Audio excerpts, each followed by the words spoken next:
ሆርሙዝ የኢራን አሜሪካ ትንቅንቅ ዋነኛ ማዕከል ሆኖ ቀጥሏል። ሆርሙዝ ለኢራን አደገኛ መሳሪያ መሆኑን የተረዱት የአሜሪካው ፕሬዝዳንት ትራምፕ በሙሉ አቅማቸው በሰርጡ ዙሪያ እንቅስቃሴ እያካሄዱ ነው።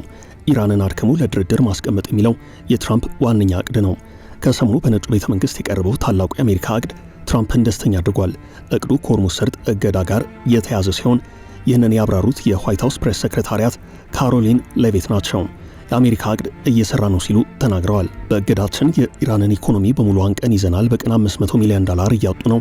የነዳጅ ዘይት ማስገባትም ሆነ ማስወጣት አይችሉም። ፕሬዚደንት ትራምፕ በእነሱ ላይ ባደረሱት በዚህ ኢኮኖሚ ጫና ምክንያት ለሰራተኞቻቸው እንኳን ደሞዝ መክፈል ተስኗቸዋል ሲሉ ነው የተቆጡትን ትራምፕ ፈገግ ያደርጓቸው።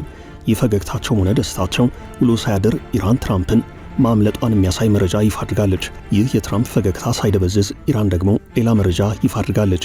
ለዓለም አቀፉ የኤነርጂ አቅርቦት እጅግ ወሳኝ በሆነው በሆርሙዝ ሰርጥ በኩል በሚያልፉ የጭነት መርከቦች ላይ ከጣለችው አዲስ የጉዞ ታሪፍ የመጀመሪያውን ገቢ መሰብሰቧን ተናግራለች። ይህም በትራምፕ ጫና ደቀቀ የተባለው የኢራን ኢኮኖሚ ሌላ የገቢ አማራጭ እንዳገኘ የሚያሳይ ነው።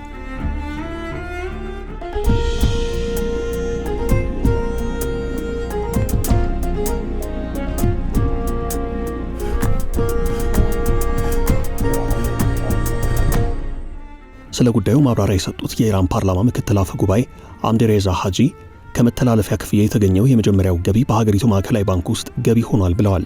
እንደ ታስኒም የዜና ወኪል ዘገባ ከሆነ ምክትል አፈ ጉባኤው ከሆርሙዝ ሰርጥ የመተላለፊያ ክፍያ የተገኘው የመጀመሪያው ገቢ በማዕከላዊ ባንክ ሂሳብ ውስጥ ገብቷል። ከዚህ በተጨማሪ ፓርላማ አባል የሆኑት አሌሬዛ ሳሌም ለታስኒም ሲናገሩ ባለስልጣናት በሰርጡ በኩል በሚያልፉ መርከቦች ላይ ክፍያ ማሰባሰብ መጀመራቸውን አስተማማኝ ከሆኑ ምንጮች ማረጋገጣቸውን ተናግረዋል።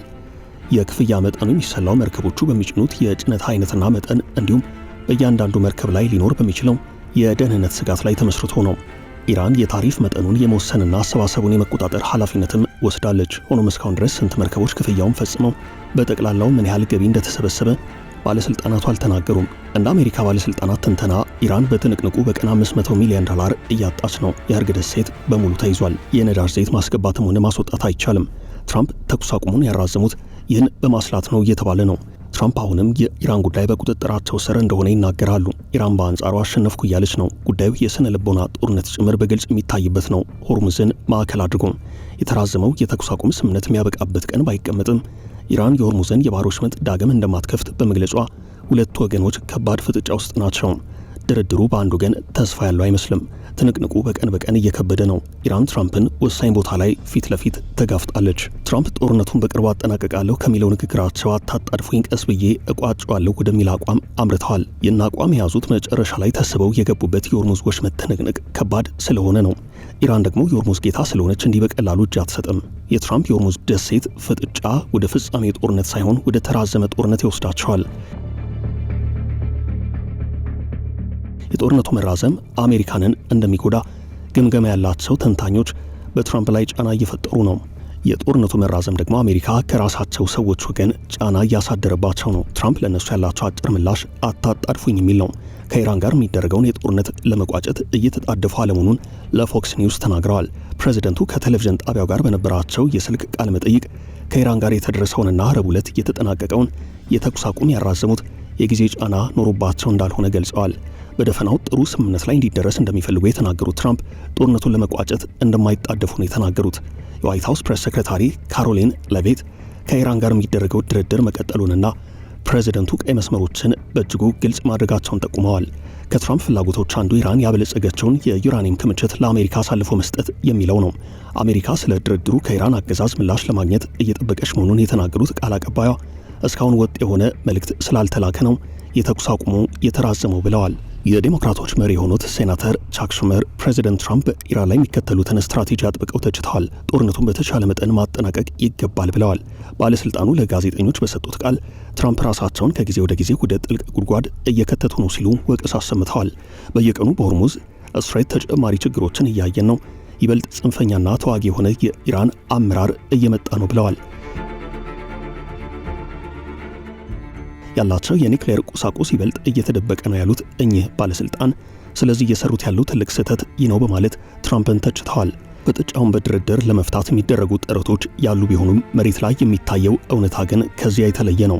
ድርድሩ የሚሳካው በሰርጡ ላይ በሚያስመዘግቡት ድል ነው የሚሉ አስተያየት ሰጪዎች አሉ። በኢራንና አሜሪካ መካከል የሚካሄደው ድርድር እየተጠበቀ ባለበት በአሁኑ ጊዜ ኢራን ብሔራዊ ጥቅሟን እንደምታስከብር በማሳወቅ የጥቃት አድማሷን እያሰፋች ነው። መስቀለኛው መንገድ ሆርሙዝን ማዕከል ያደርገው የኢራን አሜሪካ ትንቅንቅ ለአውሮፓ ሀገራት ትልቅ ስጋት ደቅኗል። በጉዳዩ ላይ ሀሳባቸውን የሰጡት የቱርኩ መሪ ረጀብ ጣይብ ኤርዶሃን ከጀርመኑ ፕሬዚደንት ፍራንክ ዋልተር ስቴንሃሜር ጋር በነበራቸው የስልክ ንግግር የኢራን ጦርነት አውሮፓን ማዳከም ጀምሯል ብለዋል። ፕሬዚደንቱ ሰላም ተኮር በሆነ አቀራረብ የሚቀረፍ ካልሆነ በስተቀር በጦርነቱ የሚደርሰው ውድመት እጅግ የባሰ ይሆናል ሲሉም አሳስበዋል። ቻይና በአንጻሩ በውጭ ጉዳይ ሚኒስትሯ በኩል የመካከለኛው ምስራቅ ቀጠና በጦርነትና በሰላም መካከል ባለ ወሳኝ መስቀለኛ መንገድ ላይ እንደሚገኝ በማስጠንቀቅ ሁሉም ወገኖች ዳግም ግጭት እንዳይቀሰቀስ እንዲከላከሉ አሳስባለች። የቻይናው የውጭ ጉዳይ ሚኒስቴር ቃል አቀባይ ጎ ጂያንኩን በሰጡት መደበኛ ሳምንታዊ መግለጫ ሁኔታው አሁንም አስጊ መሆኑን ገልጸው ቅድሚያ የሚሰጠው ተግባር ዳግም ወደ ጦርነት እንዳይገባ መከላከል መሆን አለበት ብለዋል። የሚመለከታቸው ወገኖች ራስን የመቆጠብ እርምጃ መውሰድና ውጥረቱን ሊያባብስ የሚችል ድርጊትን ማስወገድ አለባቸው ብለዋል። ቃል አቀባዩ በመካከለኛው ምስራቅና በባህረ ሰላጤው ቀጠና ሰላምና መረጋጋትን ለማምጣት አጠቃላይና ዘላቂ ተኩስ አቁም እንዲደረግ ጥሪ አቅርበዋል። ቤጂንግ ውጥረት ለማርገብ ለሚደረጉ የዲፕሎማሲ ጥረቶች ያላትን ድጋፍ በድጋሚ አረጋግጠዋል። ሆርሙዝ ላይ ያረፈው የኢራን አሜሪካ ትንቅንቅ እየከበደ ነው። ትራምፕ አሜሪካ ወደ ኢራን ወደቦች የሚገቡም ሆነ የሚወጡ መርከቦች ላይ ጣለችው ክልከላ አሁንም ተፈጻሚ እንደሚሆን ተናግረዋል። ይህ እርምጃ ኢራን ላይ ምጣኔ ሀብታዊ ጫና ለመፍጠር ያሰበ ነው። የድርድር ሂደቱንም ፈታኝ አድርጎታል።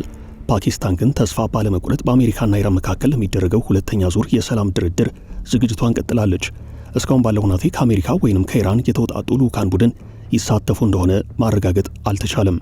የኢራኑ ፕሬዚደንት መሱድ ፔሽኪያን ቴህራን አሁንም ለውይይት ክፍት እንደሆነች ቢናገሩም የአሜሪካ ስምምነቶችን መጣስ፣ እገዳና ዛቻዎች ለእውነተኛ ድርድር ዋነኛ እንቅፋቶች ናቸው ብለዋል።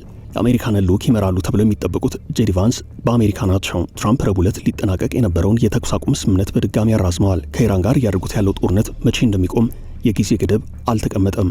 ትራምፕ አታጣድፉኝ እያሉ ነው። የትራምፕ የበቀል በትር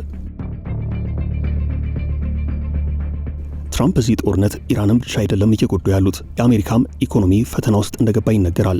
የአውሮፓ ኢኮኖሚም እየተናጋ ነው። ክብደቱ ይለያይ እንደሆነ እንጂ አጠቃላይ ዓለም በጦርነት እየተጎዳ ነው። አሜሪካን ያግዛሉ ብለው የታሰቡ ሀገራት እንደታሰበው ተሳትፎ አላደረጉም። ባላገዙ ሀገራት ላይ ትራምፕ ቂም ይዘዋል። የበቀል በትር ለማሳረፍ ዝርዝር መረጃዎችን እየገመገሙ ነው። ትራምፕ የኔቶ አባል ሀገራትን ለመቅጣት አስበዋል ተብሏል። ፕሬዚደንቱ አሜሪካና እስራኤል በኢራን ላይ የከፈቱትን ኦፕሬሽን ኤፒክ ፊዮሪ በቀጥታ ለመደገፍ ፈቃደኛ ባልሆኑት እንደ እንግሊዝና ፈረንሳይ ባሉ የአውሮፓ ሀገራት ላይ ቁጣ አድሮባቸዋል።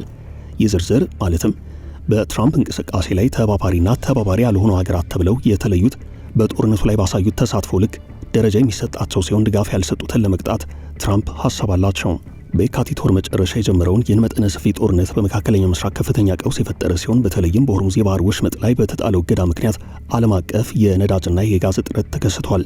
አውሮፓውያኑ ሰላም እንዲወርድ ግፊት እያደረጉ ቢሆንም ትራምፕ ግን የእርሳቸውን ትዕዛዝ ባልተቀበሉ ሀገራት ላይ የአሜሪካንን ጦር ከግዛታቸው እስከ ማስወጣት አልፎ ተርፎም ከኔቶ አባልነት እስከ መውጣት የሚደርስ ዛቻ እያሰሙ ነው። 3 የአውሮፓ ዲፕሎማቶችና አንድ የአሜሪካ መከላከያ ባለስልጣን ለፖለቲካው እንደተናገሩት ዋይት ሀውስ ሀገራቱን በደረጃ የመመደብ እቅድ አለው። ሆኖም ቅጣቱ እንዴት ገቢር እንደሚሆን ግልጽ አይደለም። አንዳንድ የአውሮፓ ባለስልጣናት የአሜሪካ ጦር ከአውሮፓ ሀገራት ማስወጣት ሀገራቱን ብቻ ሳይሆን ራሱ አሜሪካንንም የሚቀጣ እርምጃ ነው በማለት አቋም ይዘዋል። በዘላቂነትም በአትላንቲክ ውቅያኖስ ማዶ ያለውን ግንኙነት ወደ ከፋ ውጥረት ውስጥ እንደሚከተው እየተናገሩ ነው።